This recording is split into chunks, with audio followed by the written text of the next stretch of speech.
May bouquet. I have bouquet.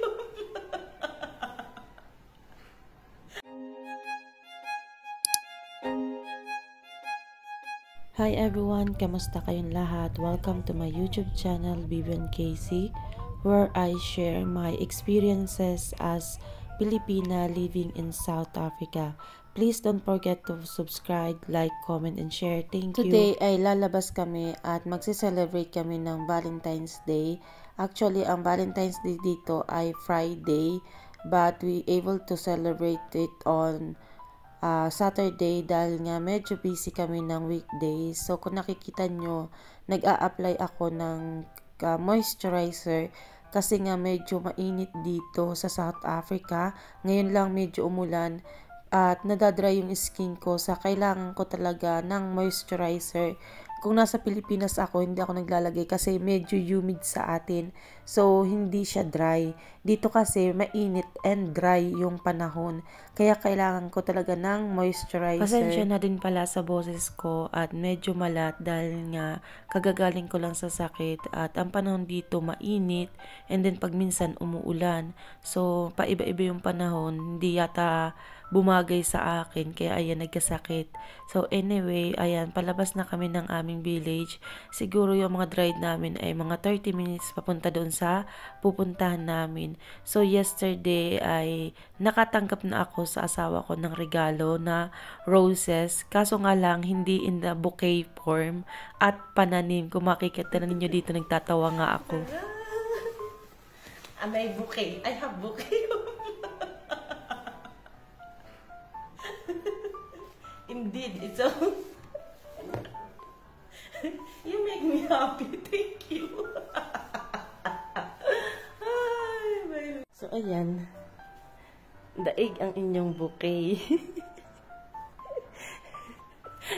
Hindi ko talaga binilan ako ng pananim. I'm so happy do sa bulaklak na na-receive ko. Actually, sobrang practical ng asawa ko. Ang ibinigay sa akin ay pananim.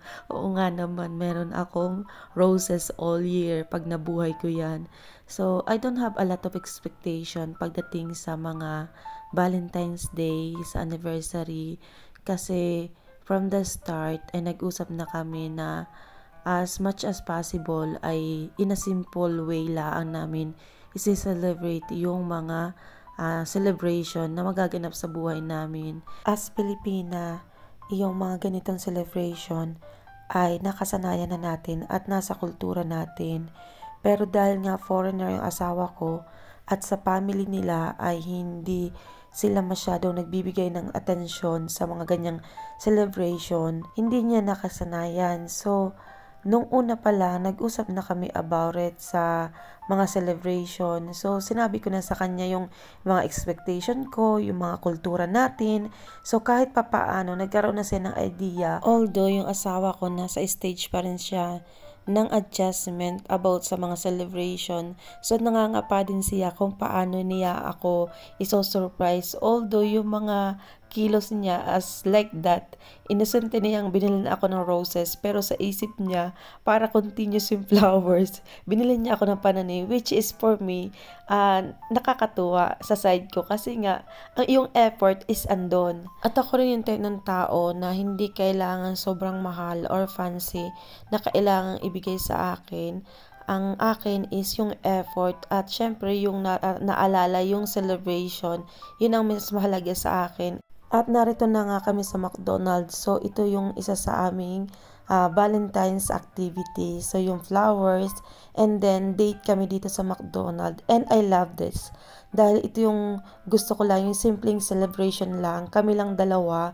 And kwentuhan, tawanan. Ito yung prepare ko na Valentine's date. Hindi na kailangan kami pumunta sa fancy restaurant or kahit sa ang expensive store para bumili ng something. Ito lang is sapat na for me. Ayan, habang narito ako sa upuan, siya naman ay nag-o-order noong paborito naming burger. Meron kayo specific na burger na gusto dito sa McDonald's kasi walang Jollibee dito sa South Africa. Narito na kami sa McDonald's at Saturday ngayon. Saturday, kakunti ang tao. Pag sa atin ito, pag Saturday at Sunday, especially sa mga syudad, ay napakarami na ng tao.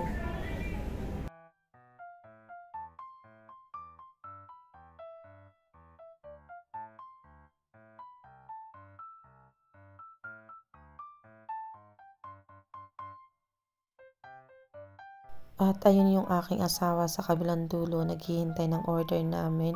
Habang ako'y nakaupo dito, ito yung napili kong table at maliwanag and malakas yung hangin ng aircon. At yun ang aming order, 2 medium fries and McFreeze and yung double, Big Mac actually yan. So yun yung aming order. Ganyan lang yung kasimple yung aming date. Para lang kami mga teenager, parang mga walang kwarta. So anyway, I enjoyed this date actually. Kaya nakakatuwa. At habang kami ay nayakain, kwentuhan kami dyan. Umabot kami siguro, pagkain lang yan, almost 1 hour. Dahil panay kwentuhan kami. So ito na nga yung pagkain namin. Okay. And we have the juice. My favorite. I cannot open the...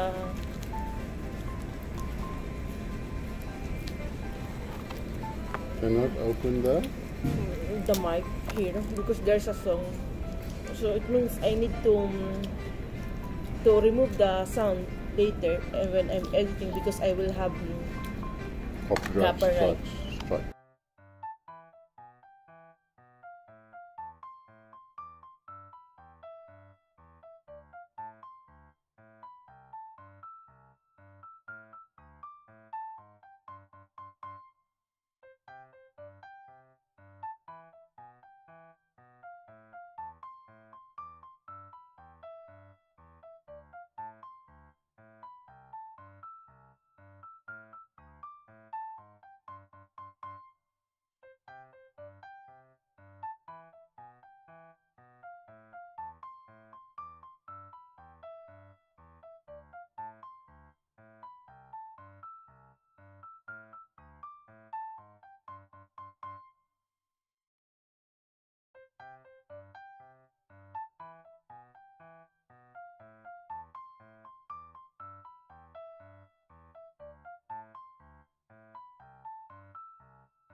And ito pa yung isang activity namin ngayong Valentine's date namin.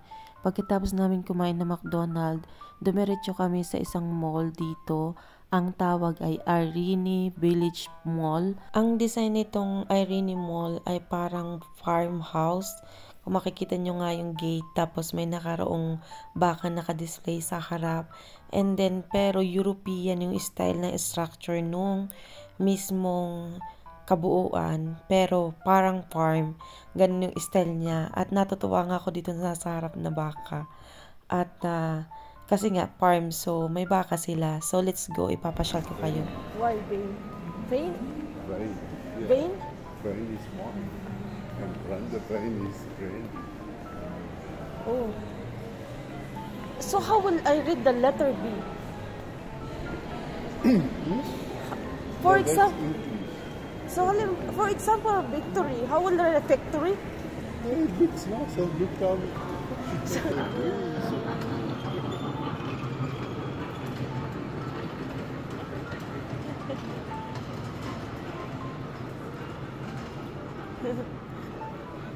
The kids say. It's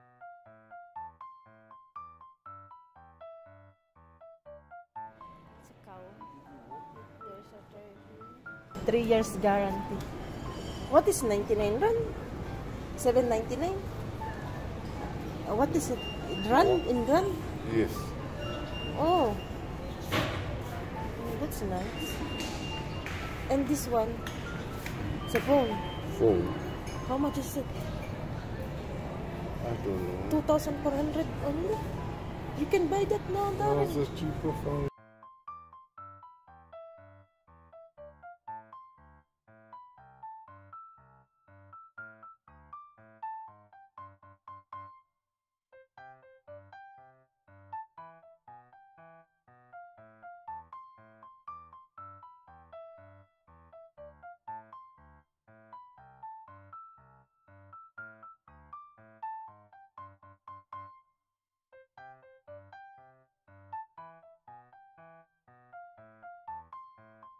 Sorry.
Oh, there's a lot of sale.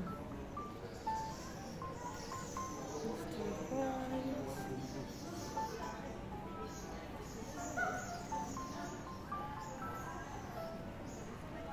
Legs. Kitten.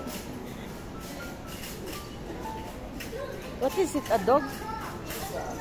Oh, it's a sheep. It's cute. How about this is one? Elephant. What is he supposed to be? It is. He's like a barn. Look on top. Yeah, show on top also.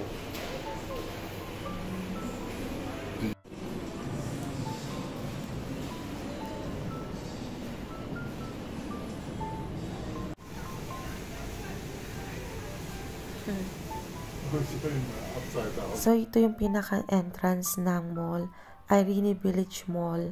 And, actually, nagsimula kami ay doon sa bandang likod. So, ito yung pinakang harap. May fountain and then mga restaurant. And then, konti lang talagang tao kahit Saturday or Sunday dito. Hindi ganun karami ang tao. And then, pagpasok, meron siyang Ferris wheel o merry-go-round ang tawag dito. Yeah, merry-go-round, hindi Ferris wheel. Ferris wheel nga pala yung bilog. So, yeah, ito nasa harapan. At this is how we celebrate our Valentine's Day. Simple and practical way. Ang mahalaga ay na-enjoy namin ang aming araw. At paras kaming naging satisfied today. Yan lang. Thank you for watching. Please, don't forget to subscribe, comment, like, and share. And that's how we celebrate our Valentine's Day in a simple way and practical way. So you don't need expensive and fancy day to enjoy the day.